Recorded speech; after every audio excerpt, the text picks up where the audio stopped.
we've got the Mining 2000 conference put on by the mining industry. We've come here to basically say that we're unhappy with the situation at the moment, both within Australia and overseas.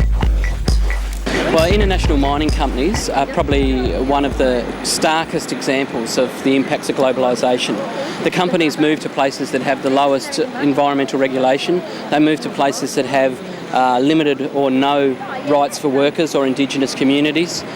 They move into areas, identify, access, exploit an ore body and then get out. For the last 10 years there was this, as you said, the gold mining operating in Bergamo, and they were using cyanide. Women started having these miscarriages. Cyanide killed about 3,000 olive trees and it relies on agriculture. So if it destroys the land, the soil, they're not going to rely on any other income. The local people said, no, it's killing the environment, it's going to kill us, we don't want gold mining or we don't want cyanide, we don't want you to use it.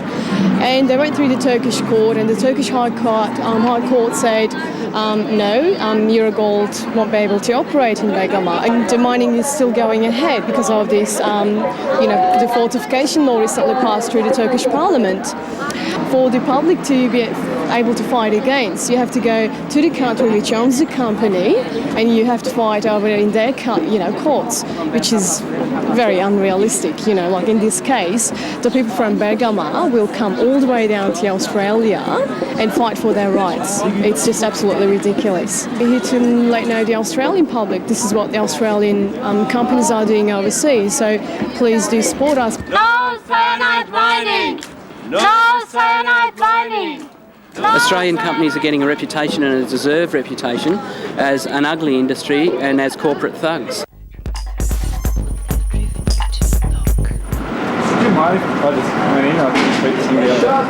A lot of these companies that are involved in abuses and excesses internationally are doing the same thing at home.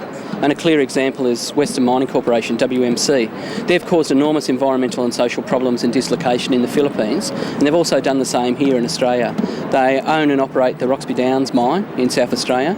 It's the world's largest user of underground industrial water in the world, and that's in the driest state in Australia, which is the driest continent on Earth. They've run roughshod over the wishes and the aspirations of local Indigenous people, both the Kokora and the Arabana peoples. They have had serious breaches of occupational health and safety.